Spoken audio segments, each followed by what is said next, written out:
somehow the stuff of life resonates with people outside the church more than our bells and smells and shiny things. And that was a learning that I didn't expect to come by, that the incarnation and that the incarnation of the Jesus story as it's still being played out today is a lot simpler than oftentimes we make it out to be. Welcome to Pivot. I'm Terri Elton from Luther Seminary. And I am Dr. Dee Stokes joining tonight. Hello, everyone. And we have a great guest today coming to us from the Northwestern Ohio Synod. Calla Gilson is on staff there, and she has been doing fresh expressions type ministry from a synod level. And we're going to talk with her about how you get started in that work. So Calla, welcome. And we're going to just let you introduce yourself. Thanks for having me. My name is Calla Gilson. My pronouns are she, her, and hers. And I am on staff with Bishop Daniel in the Northwestern Ohio Synod. I am like the original foodie. I love growing it. I love cooking it. I love eating it. And I love ever expanding that table to eat with more people. So Fresh Expressions is one of my favorite ways to talk about church because we can have dinner church. Nice. I love it. So let's just get started talking a little bit about how you got connected with Fresh Expressions and what particularly you've been doing in your synod. Absolutely. We at Northwestern Ohio Synod started out our journey with mixed ecology and Fresh Expressions in 2020. I happened to come on staff April 1st of 2020. So from the very beginning of my walk with the staff of the Northwestern Ohio Synod, we were trying to find a way when it seemed that there was no way, when everything as we had known it kind of was gone. And Fresh Expressions is a really intuitive way when you're trying to find your way, because it really gets back to the beginning. What I always find when I'm talking to folks who are panicking about the church not being the way they have always known it is to kind of follow with them back to Acts and find that what we're trying to do when we're doing some work with the emerging church is much, much closer to the community of the early Christians than some of the large institutional church we now celebrate together. So I came on in the pandemic. Everybody was panicking. We happened to take some classes by Dr. Michael Adam Beck, and that began our journey with Fresh Expressions. You mentioned Acts, and I'm so glad you did, because I just believe that during the pandemic, the Lord was trying to move us back to Acts, Amen. To first century. There's been more expressions of church that are maybe even a little bit smaller than mega churches, and there's been more house churches and all kinds of things. So talk a little bit more about that. I'm so glad that you mentioned Acts, because it's very important, I think, that I just believe we're in that movement right now. What do you think? Absolutely. It's a lot of times people see the work of emerging ministries outside the walls of the church as very novel or something new, but really it's a return, especially for us. We are a synod of mostly rural populace. We're across 23 counties. And what you'll find when you look at our folks is that about 1 in 8 people in our synod is directly connected to either feeding people here or around the U.S. That even if your family no longer is farming in the present generation, grandma and grandpa did farm. And so the schedules of planting and harvest have always shaped the cultural calendar and the order of our lives, and church kind of followed those patterns. And so COVID was kind of an in-between time when we were able to kind of parse through what in the patterns that we've created kind of still serve us and the church, and what even in a rural environment don't serve any longer. And so you'll see folks doing things like community gardening, for example. It was great. We started a community garden out at my parish. And what was funny was I said, we should have a rogation service. We should bless the seed. We should bless the farmer. And in the process of writing up a liturgy for that, somebody came out of the church archive closet and said, oh my gosh, we've done this before. And of course we've done this before, because we come from farmers. And rogation was just always a way it had been done. But in my short lifetime, that had kind of been done away with. So it's interesting that COVID gave us the time to kind of pause and sort through all of these things that we thought were so important, were gilded, were liturgized, if I could make up a word, right? And we came away just finding that, wow, maybe the Jesus story is the most important thing. And maybe if we lead with that, we'll discover some cool new territory. That's awesome. Little Jesus, a little axe. Not a There bad place to start, right, Dee? Yeah. So one of the questions that we often ask here in Faith+Lead and the work we do with churches and the work that we do even with our students in that area is what's the challenge the problem you're trying to solve or the challenge you're trying to address? In the middle of the pandemic, there were a lot of challenges, right? Just closing down your doors and not being able to gather in person. But what I like what you're saying is you really were getting to deeper challenges than just getting in the doorway or how to do a traditional service online kind of thing. Mm-hmm. So as you were working with the churches and the people in your synod, what was the challenge that was really in front of you that Fresh Expressions or this mixed ecology was helping you get at? Mm-hmm. So what's really interesting is we found kind of like three basic challenges.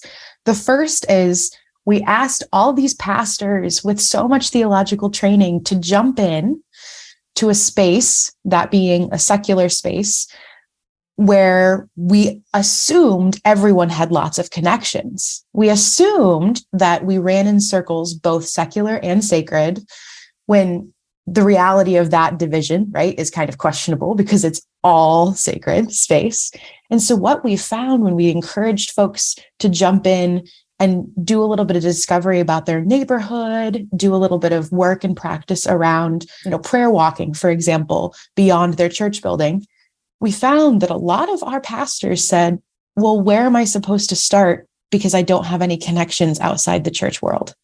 That was a really big learning for me as a young person who, faith is a big part of my identity, but it's not my whole identity. And I go to the gym and, I run in the park and there's people I see when I do those things on a regular basis. And that's also part of who I am. I had a lot of pastors say, nope, I just don't really have anywhere to plug in. And so we came up with some practices, and we can talk a little bit about those in a minute, to kind of push ourselves out of our comfort zone. Turns out out of our comfort zone is way bigger than out of our church. And so just kind of wrestling with trying to get people connected to their neighbors. The second challenge we found is that, we are a church where people think they can do it alone. We had a lot of people join in, enter into our Innovator Learning Academy, and try to do it without a team, try to start a church, an emerging ministry, a prayer group, a dinner church without a team. And that's actually kind of like the opposite of what we hear Jesus talk about again and again. Jesus had the 72, the 12, and then when sending people out, sent people out 2 by 2, right? And so we found a lot of people trying to just be really strong and do it themselves. And that was a learning. That was a challenge. And then the last thing is something I like to talk about a lot. And a lot of my folks, like nuns and duns, a lot of my friends who are finished with the church, this one really gets them. And that we as the church have made everything so shiny and sterile. We have gilded things. We have scheduled things. We have made everything glisten and gleam when what Jesus worked with was the stuff of life. It was bread. It was wine, right? It was soil and seeds. And this one's big for me because I was a young adult in global ministry in Palestine. And so when living near Bethlehem, we would visit the Church of the Manger, and we'd go down into the place, the cave, actually, where Jesus was believed to be born. Of all of Queen Helena's churches and things, this is the one that they're pretty sure is actually the birthplace. And there would be incense, and there would be things hanging and dinging and gleaming and gold encrusted. And then you just kind of pull back all those decorations, and you just see stone wall, because Jesus was born in a cave. He broke bread, he drank wine, he walked around and had dirty, stinky feet in his sandals. And that somehow, the stuff of life resonates with people outside the church more than our bells and smells and shiny things. And that was a learning that I didn't expect to come by, that the incarnation and that the incarnation of the Jesus story as it's still being played out today is a lot simpler than oftentimes we make it out to be. I want to go back to your first challenge because I find that fascinating. Yeah. Of course, we all need an outlet. And sometimes, honestly, people don't have outlets. And I can see that from pastors. But how did you make the pastors recognize that, yes, you do go places other than the church, right? You go to the grocery store, you go to the gas station, you go, and this is what Fresh Expressions is all about, right? It's where I frequent. It's the places I like to go. And I see people like me at wherever, the bowling alley or skate rink or whatever, right? Mm-hmm. And you just see people who do things that you do. So how did you convince them, yes, you do go places outside of the church? Yeah, that's a great question. It was tough, but the first thing we needed to move past was that this isn't just another thing to add to your to-do list, that a fresh expression isn't just something you get to check your box for, that it is the stuff of life. And so what we would do is we would do some community mapping where you just get a big old box of markers and a big old sheet of paper and you draw your community. And it's fascinating because we would go into a community and we would start to draw, as people who don't spend much time there, right? Synod staff, we would start to draw out things. And then the folks who live there would start to draw out things. And then we would add, and they'd say, I've never thought about this grocery store or this bowling alley that way before, because it was just, you become so used to what's around you that you miss the missional opportunity, right? Like you miss that too is sacred ground. And that's why we love to use the language of parish, actually. You'll hear Bishop Daniel say that all the time, is it's not just your church building, it's everything around it that you serve. You serve all of that. And so some community mapping was really helpful, not just mapping your own community, but having somebody from the outside come in and do it with you. Very valuable. And we do a lot of prayer walking. So we would send people out in twos or threes, never alone again. And we would have a good chunk of time to really walk the streets, see where people were spending time, pray over those spaces and bring those learnings back and kind of talk through them in a group. That's awesome. I have a question. You mentioned the Innovators Learning Academy. Did I get that right? Yeah. Tell me what that is. And for the people that were a part of it, what did it entail? Yeah. So the first Innovator Learning Academy started in 2020, and we have since graduated what I will say one class. The next class will be graduated here in a couple of weeks. They'll have their final session. And then the final session for one group is the beginning of the journey for the next group. So actually, the way we do this is you apply to the program. You do not apply alone. We no longer let people apply alone. They have to apply with a couple other people from their community. Doesn't even have to be their church. Then you begin a 16-month journey with 5 intentional retreats. And it used to be that folks would be pulled out of their context and brought somewhere new and learn together through a series of practices and learning, and then sent back to do that work.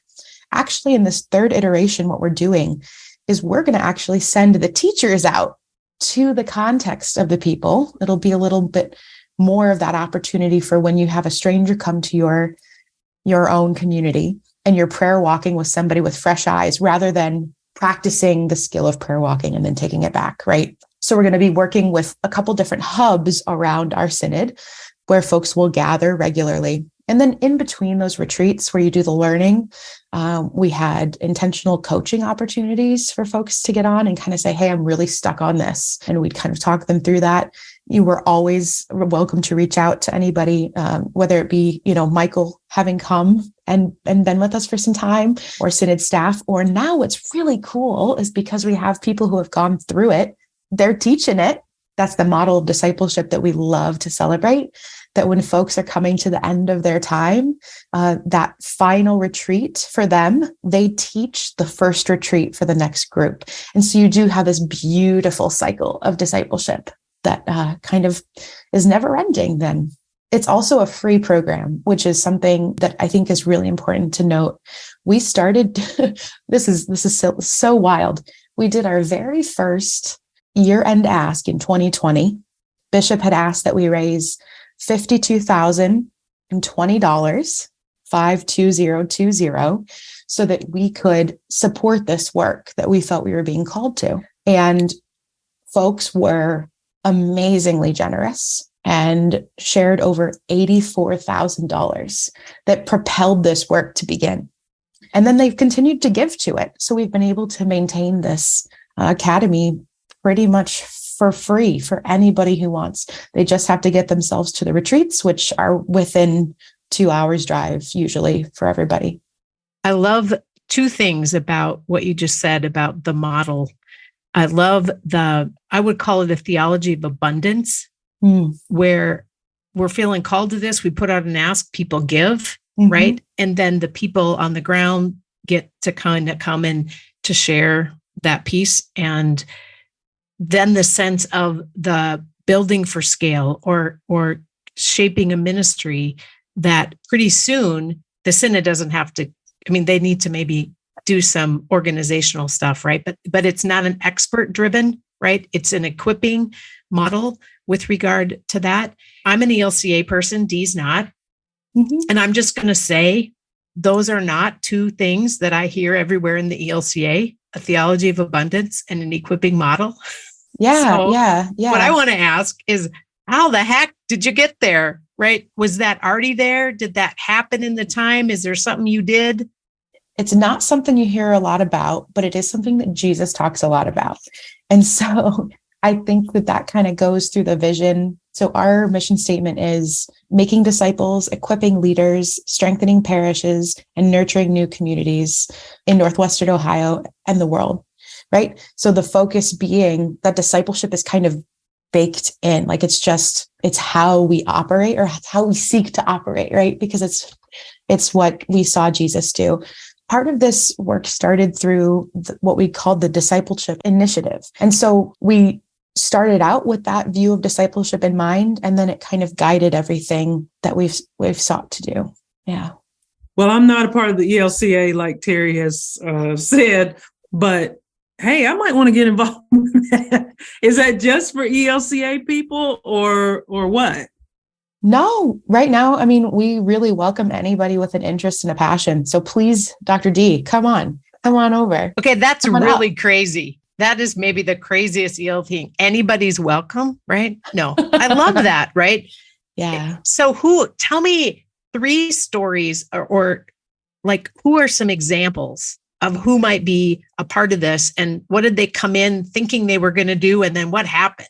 Yes, absolutely. So when we look at we've come away with 3 learnings that I think what we would call innovators, because that's how we refer to these folks. And, Dr. Dee, I'm sure with, both of your work with Michael, you've seen this curve, right? And you have the innovative group is very, very small. It's just a couple people who are curious, and it takes a really long time to hit that point in the curve where you gain a critical mass. So our early people, they did some really remarkable things pretty early on. The first is Heather Smith. She is a deacon, and she and her husband, who's also a deacon, during the pandemic, they really tried to stay safe. They homeschool their kids and were looking for a way to engage their spirituality, not within a church building, just out of sheer need to stay safe. And so one of the values of the Smith family is the intergenerational element that church provides, right? One of the greatest gifts of mainline Protestantism is that, and many Christian communities, is that intergenerational thing that happens, whether it's on Sunday morning or at the church potluck or Sunday school, right? And so Heather began a project called Hike and Seek. where she invited other families with littles and grandparents to all come along and do a Visio Divina of sight. So essentially what that looked like was everybody would join together at a park, and then Heather would read a piece of scripture, and everybody would be asked to pick a word. And throughout their hike together as an intergenerational group, they would each look for that word in nature and talk to one another about where they saw love or faith or steadfastness in the trees and in the plants and in the babbling brook. And then they would come back together at the end of the hike and all discuss this together, say a prayer, and head off to their own homes.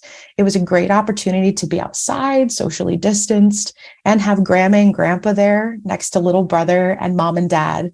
It was beautiful, intergenerational, built in. And so Heather came into the Innovator Academy, right, with a love of nature. She came into the Innovator Academy with a spirituality that turned towards nature. And when she began experimenting, this is what it looked like. It's uniquely her, and it's the stuff of her life basically used to glorify God, which is pretty cool.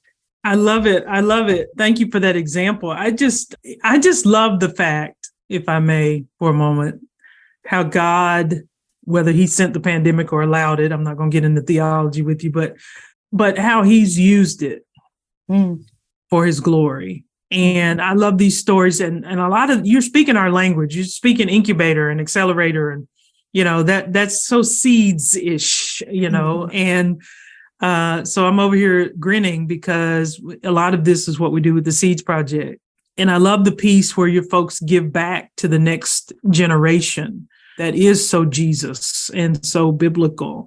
And I'm just excited about what you guys are doing in your synod. And if I say something wrong, correct me, because I don't speak the ELCA language, but I just believe it's God. And I'm just happy to hear you talk about it and to see what God has done through a time where we thought we were in despair, in distraught, some people.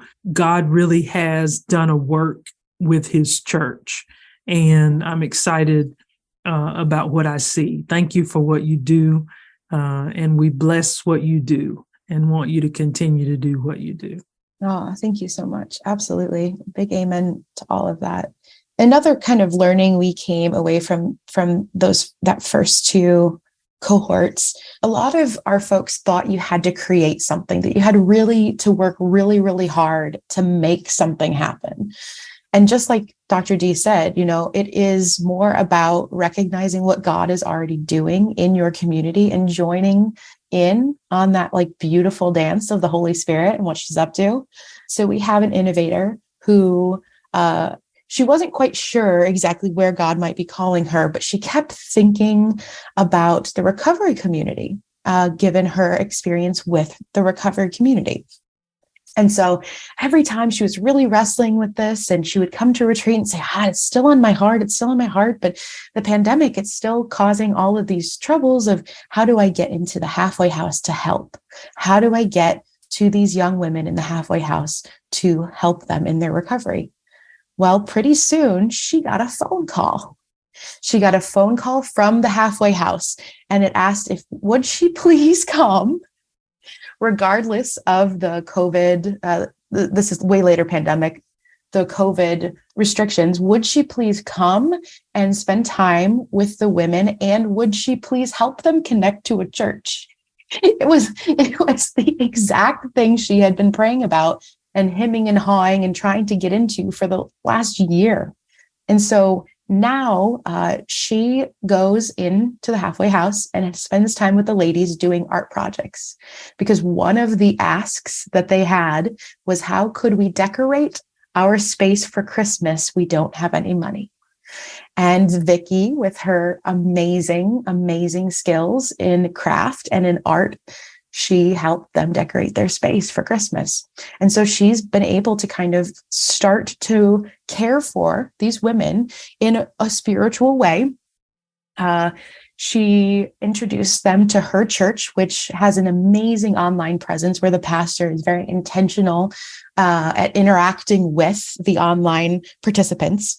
And so in addition to her arts and crafts that she does together with those women, walking alongside them in recovery. She also goes and helps connect them with church, where they have now connected with the pastor in that community. Really, really remarkable. And then the third, just because you asked about practices, right? Not everybody comes in and in 16 months, it's a magical process of being done. And I think that that's a beautiful part of the process as well. We have a pastor who is really excited about combining his love of improv and ministry, and so was going to work very hard to create a ministry using improv with college students. Now, he tried and he tried and he tried and he tried. And then at the end of his time, we ask that the outgoing innovators present gifts for the incoming innovators, whatever they wish they had going through the cohort. And he handed each person a small Lego man. And he said, this is your Lego person, so that all those times you try something and no one shows up, at least you have a Lego friend with you. So, not every person, it's not a science. It's not something that you come in and you do X, Y, and Z and you have a fresh expression. There's a reason that we use the word nurture new communities instead of launch new communities. Launch is very scientific. You write the equation, you get the rocket in place, and you launch it. And you know what? Sometimes it never comes back. And there are whole stories of rockets going up and never returning, right? But when you nurture something, you walk alongside it and you feed it and you encourage it and you watch it grow and you learn from it. Who has ever nurtured something that they didn't also themselves, be changed by? So those are just 3 little stories, and I could tell more, but we did plenty of failure toasts. I will say that. That's part of our practice. All right. I want one failure toast. I want to hear a story about that. And I'm going to give you another thing, and maybe these connect or maybe they don't.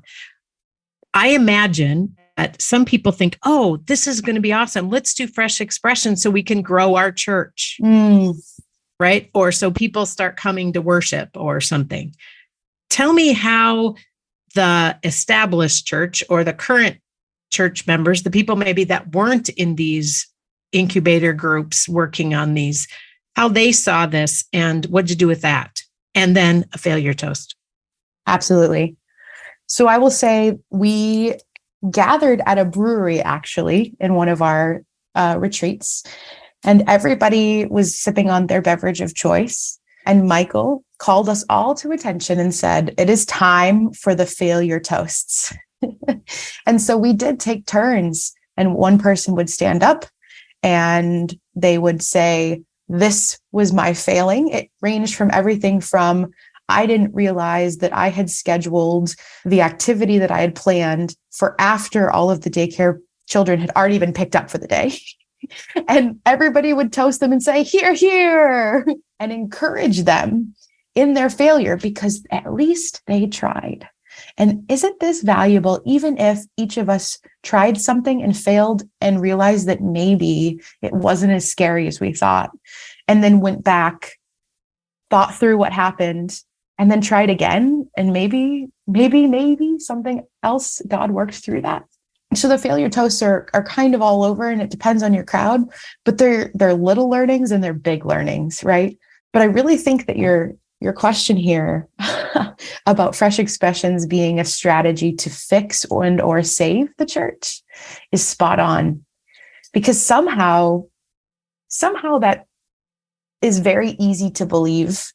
We use the word inherited church, and I love the word inherited church because personally, growing up as a 5th generation member, right, of like this little rural church I'm a part of, it is the church that I inherited in all ways. There's songs I knew because they were sung to me. The Lord's Prayer was, it's at every meal in my family. But we try to see this mixed ecology as a thing of both and, which is really good for us Lutherans to remember, that it isn't good for us to cling so tightly to what is and not be able to even have hope for what could be. There's an example of one church, and it was thrilling to watch the way that after one thing happened, the rate and fervor and excitement with which they were ready to try something else just kind of increased. Now, neither of those projects changed everything. Neither of those projects put more butts in the pews, but they did encourage and help that church understand more about who their neighbor was. Because going from not being able to tell anybody, I can actually remember the outreach committee and the evangelism committee, the goal that they had made in 2022 was to contact other people who were members of the church who hadn't come back to ask them why. And I remember saying, I thought you guys were the evangelism committee. Why are we talking to our own people? Why aren't we going out and knocking on the doors of our neighbors and asking what they need in this time, right? And you go from that to a church that now really is looking at a couple different fresh expressions. These things it's progress, but neither pulls energy away from the other. That's why that term of mixed ecology, I think, works really well. It's interesting. We too often use inherited church. And when you were talking, my family that I married into, the Elton family, has an inherited farm. So guess who's inheriting a farm? This city girl that actually grew up in Southern California. My dad grew up on a farm. He knows stuff about a farm. My father-in-law grew up on a farm, but I did not. And what's interesting to me, so my husband and I have been spending a lot of time talking about this because both generations that are going to move off. And now we have this 100-year farm that family has been tending. And we have to do it differently because we are never going to be the farmers of that land. And what does it mean to steward a community, to steward a time? And it's what occurred to me as you were talking is I think we can do that stewarding kind of conversation in other areas of our life, but somehow when it comes to church, at least there can be people that grew up in the church, this more stagnant kind of, we have to do it this way. Yeah. And that's not even how farmers do it. I was talking to my college friend who actually runs a farm. He has his family farm and he's handing it down to the next generation and wondering that they've continued to change, right? And wondering what it means at this time. So we have examples of this that I think we could learn from. Dee, what do you got as we wrap up here? Well, I don't have much to say other than I'm so excited about what you guys are doing in Ohio, and just keep doing it, and keep teaching people. Terri, you're talking about change. It is the fresh expressions kind of motto that, we love music, but we didn't complain when we had to go from 8 tracks to cassettes to MP3s and showing my age. We just bought the new thing. Yeah. And we kept listening to music because we love music. So the gospel is the same.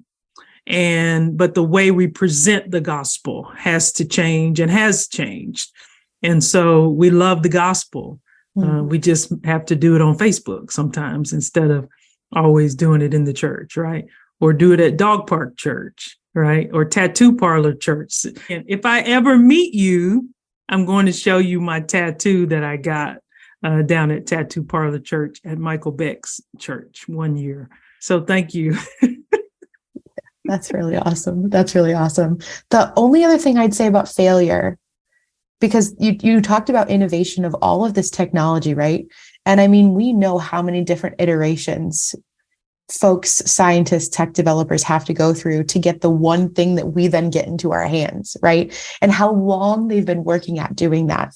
We found that the more someone could get comfortable failing and laugh at it and do a toast, the more likely they were to then actually nurture something in a space where they knew God was already at work. We do something called microgrants that also started in 2020. And what that is it's up to $2,000 to try something new. And you have to start it within a month of receiving the money, and you need to finish it by the end of the year, which is like a 6-month period. We usually do them around Pentecost. And these have been so valuable, if not just for folks to try something. Just try something different, try something new. It's going to feel off. It's going to feel different. But boy, what could God do with it? I just was looking at the statistics of this program that we've done the other day, and we've given away over $184,000 of these tiny little grants to anyone who would like to try something new. So there's both a hunger and a curiosity to discover what God is up to in this current way of calling out to expanding the church. And there's a desire to do the work. And that is like so encouraging. That's so fun. What I'm encouraged by is, I think sometimes when you're just one local congregation, these problems can feel so big. But you have used the platform of the synod and parish, right?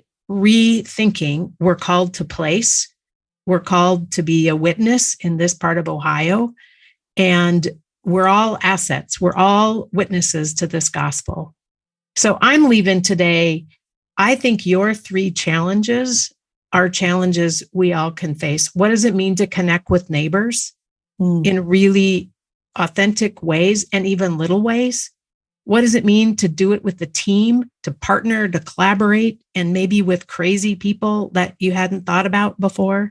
And what does it mean to put the gospel in incarnation, in the messiness of everyday life? And that sounds like a church movement I want to be a part of. And then to do it with support and coaching and toasting failure, not all bad, right? And trusting in the Church of Acts and the witness of Jesus Christ. That's awesome. You have brought joy to my day in this conversation. Today is the last interview we have for this season 4 of Pivot Podcast. Next week in our interview, we are just going to get back with Dee and Dwight and I and say, what have we learned? So we wrap up Pivot next week. So come back and join us. This episode of the Pivot Podcast was brought to you by Faith+Lead. If you enjoyed today's show, head over to faithlead.org to gain access to our free resources. See you next time.